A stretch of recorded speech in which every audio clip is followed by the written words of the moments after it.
vamos a ver dos temas relacionados con la propagación del sonido, las formas de proteger a nuestros oídos de los sonidos intensos y la construcción de historias utilizando distintos recursos.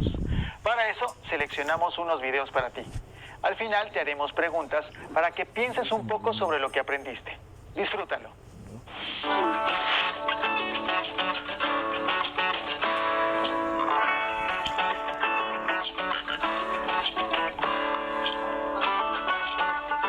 La propagación del sonido y la audición. Los seres humanos vivimos rodeados de sonidos.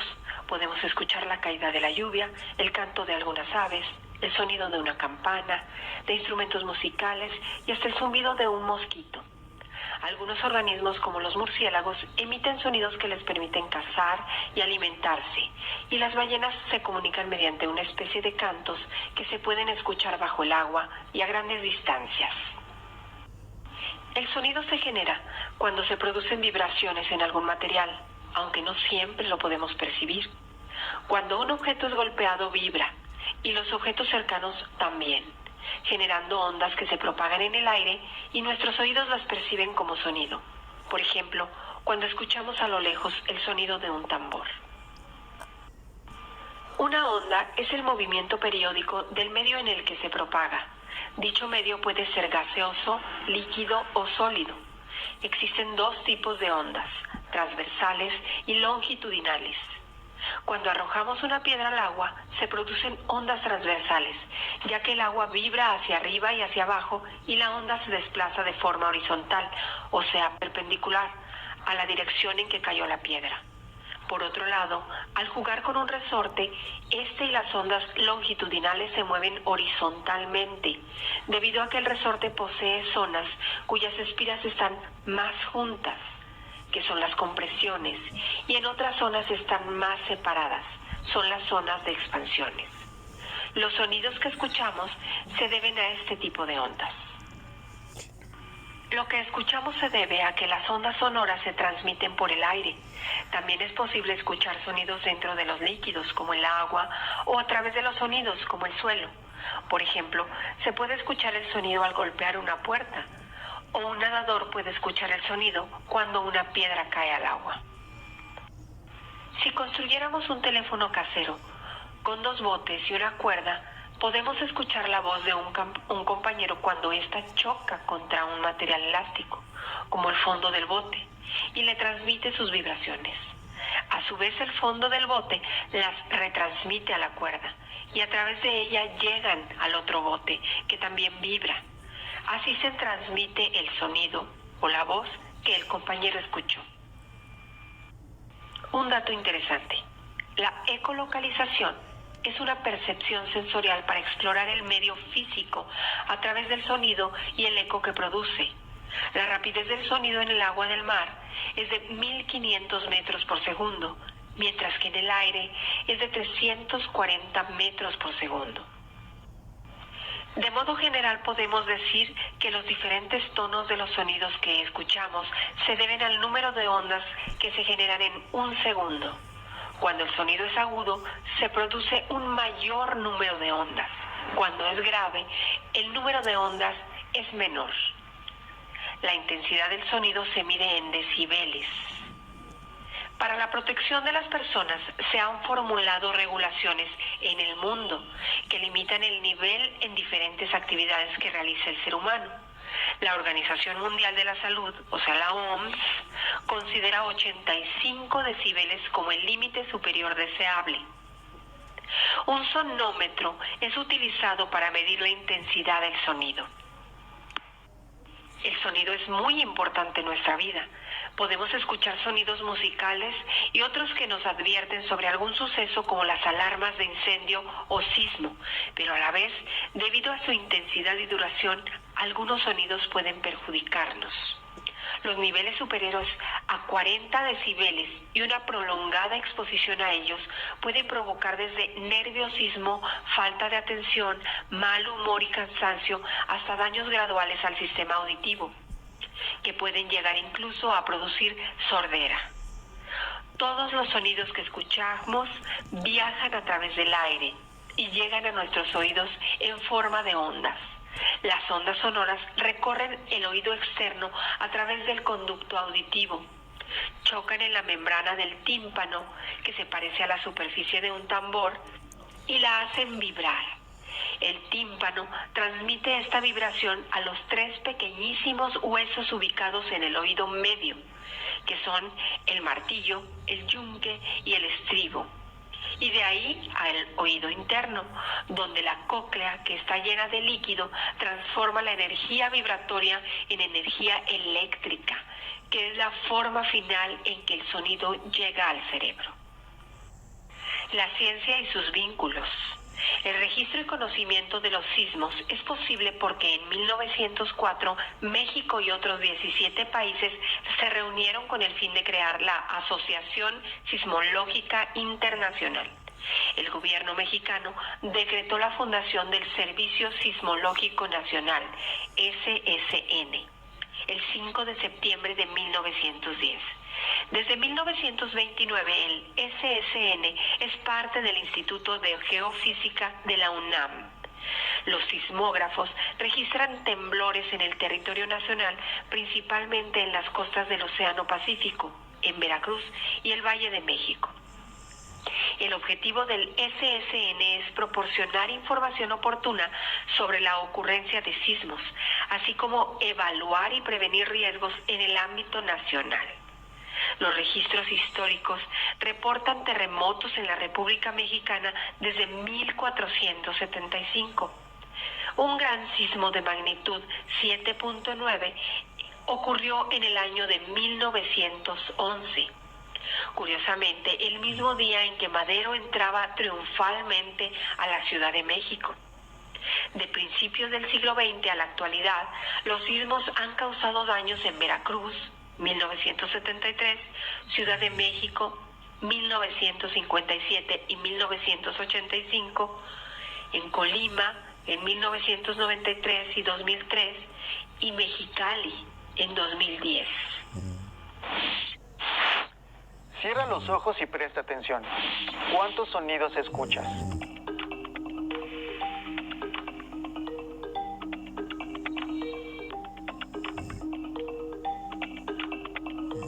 Yes.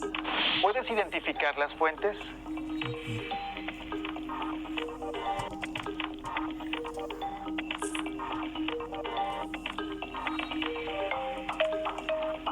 ¿Puedes distinguir los cantos de las diferentes aves a tu alrededor?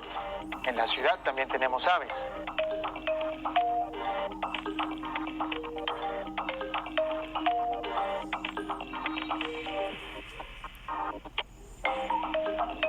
¿Cuál es la característica principal del sonido?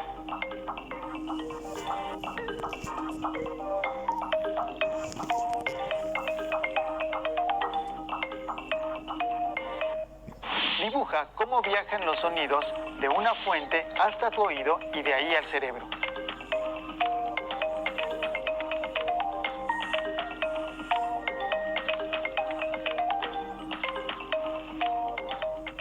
Vamos a ver los siguientes videos. Los oídos están activos constantemente, captan las ondas sonoras y las transforman en información que el cerebro es capaz de interpretar, como por ejemplo la música y el habla. El sonido es una onda de presión que puede vibrar tanto rápida como lentamente. Las vibraciones lentas producen sonidos graves, mientras que las vibraciones rápidas producen sonidos agudos. El sonido entra en el oído y se canaliza a través del conducto auditivo hasta alcanzar la membrana timpánica. Cuando la membrana timpánica comienza a vibrar, pone en movimiento la cadena osicular del oído medio. La cadena osicular está compuesta por el martillo, el yunque y el estribo. Las vibraciones del sonido se transmiten a través de la cadena osicular hacia el oído interno. En el oído interno, la cóclea desempeña un papel fundamental. Es aquí donde la energía mecánica del sonido se transforma en complejas señales eléctricas que más tarde se transmiten al cerebro. En términos simples, la cóclea es un tubo en forma de espiral lleno de fluido. Las células sensoriales, también llamadas células ciliadas, cubren por completo toda la extensión de la cóclea. Estas células ciliadas poseen distintos grados de sensibilidad para la detección de los diferentes tonos o frecuencias. Esto permite al oído percibir todo el espectro de sonidos. La transformación de las vibraciones mecánicas en pulsos eléctricos es un proceso complejo resultado del movimiento de las células ciliadas en la cóclea. Las células ciliadas están dispuestas como las teclas de un piano a lo largo de toda la extensión de la cóclea. Las células ciliadas, localizadas en la base o región inferior de la cóclea, son responsables de las altas frecuencias, mientras que las células ciliadas del ápex son responsables de las bajas frecuencias.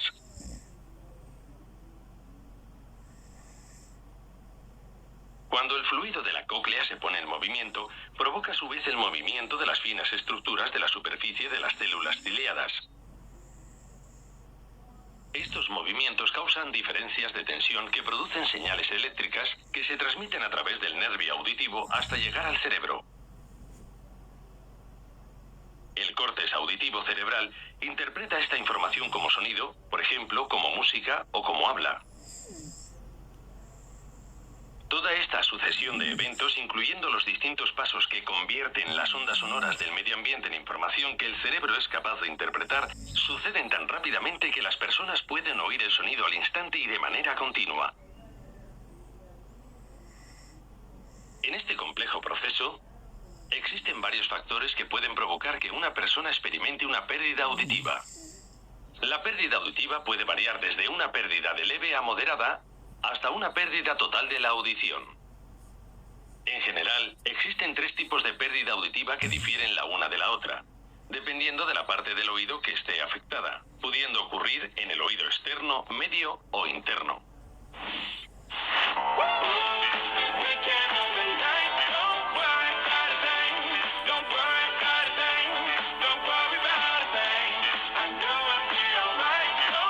Las nuevas tecnologías han fomentado el uso de auriculares y parlantes de alta potencia.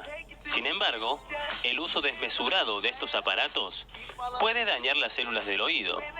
Según los especialistas, el daño auditivo por uso de auriculares está directamente relacionado con la presión sonora y el tiempo de exposición.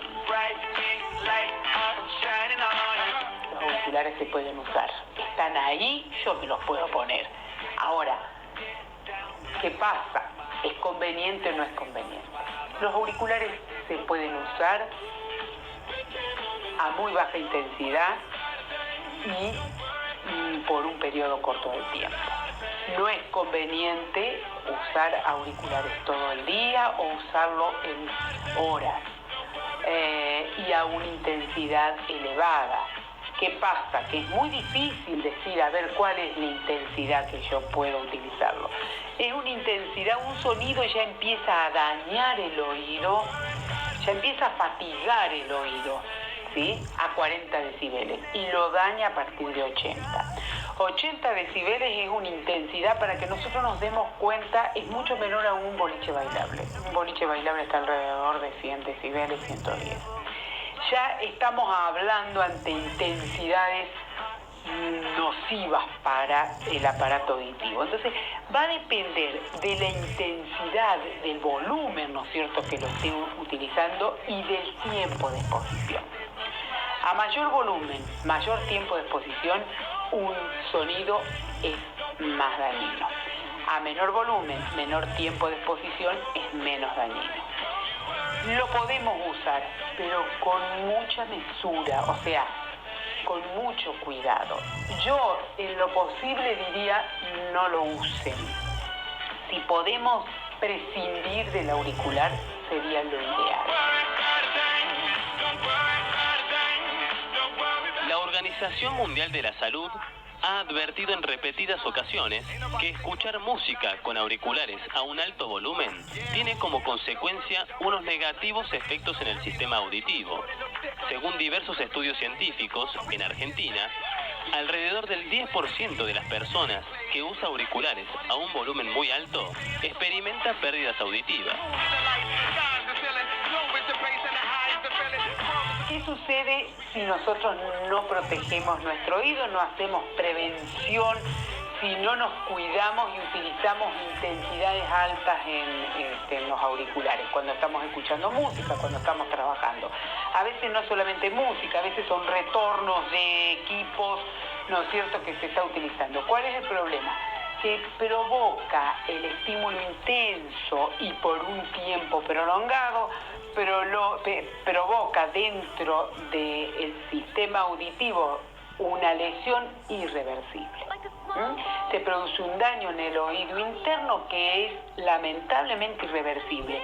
A mí me da muchísima impotencia, me da mucho dolor ver cuando viene la gente joven con daños irreversibles en el oído, que desde la profesión nuestra, que nosotros abordamos toda la problemática, ¿no es cierto?, de la parte auditiva, fundamentalmente nosotros hacemos los estudios para que el médico diagnostique la patología, vemos que no podemos hacer nada, que no le podemos solucionar, no podemos darle solución a su problema debido a que ya es el daño irreversible.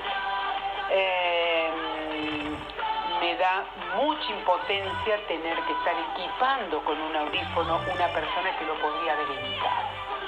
Bienvenido sea el audífono, bienvenidos sean todos los aparatos para poder equiparar una pérdida auditiva, pero cuando la pérdida auditiva no obedece a causas, ¿sí?, que podríamos haberlas prevenido desde la salud, desde nosotros que somos agentes de salud.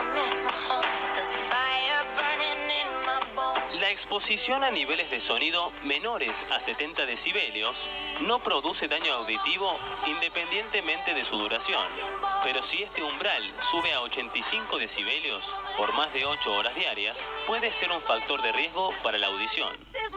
Aunque existen otros factores que intervienen en la pérdida de audición, bajar el volumen es el consejo más extendido entre los expertos. La intensidad es difícil, ¿no es cierto? Pero cuando uno está al lado de un chico que está usando, de una persona que está usando el auricular y vos estás escuchando por fuera lo que él está escuchando, ¿sí?, ahí está una intensidad, ahí le está dañando casi todo. Y si más se lo tiene muchas horas. O sea, lo ideal es usarlo periodos cortos y a volumen a una intensidad baja. ¿Cómo me doy cuenta? Que escucho lo que por el auricular, no tengo que hacer esfuerzo para escuchar, pero tampoco me tiene que estar molestando. Lo ideal es prevenir, ¿no? Yo, como agente de salud, yo hace 30 años que estoy en el Hospital Córdoba, por supuesto que es un hospital de adultos, y vemos adolescentes, o sea, atendemos a partir de 14 años, no atendemos chiquitos, pero sí a uno le da mucha impotencia como agentes de salud decir, no, el no cuidarse, el no protegerse, como después ya, una vez que se perdió la función, y en casos cuando es irreversible, nos da mucha impotencia, ¿sí? Nos da mucha impotencia. Así que no queremos llegar a eso, queremos hacer prevención.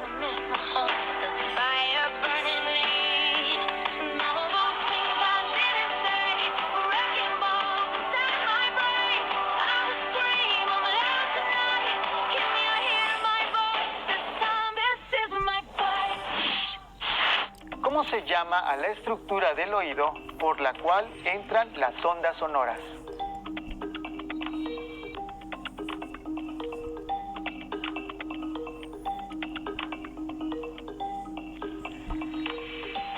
¿Cuáles son los dos factores que se relacionan con daño auditivo al usar auriculares?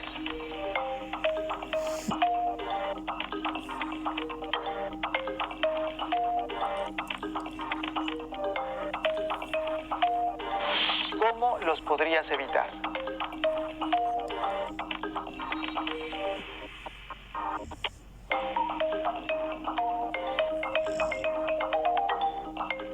¿Qué podrías hacer tú para cuidar tus oídos?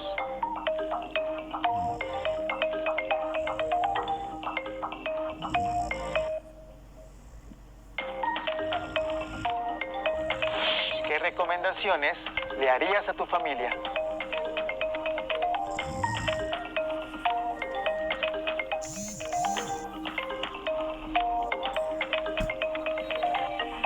En el libro de texto de Ciencias Naturales de quinto grado, se explica el tema a partir de la página 104. Si en tu casa hay otro libro sobre el tema o tienes internet, explóralos. Así podrás saber más.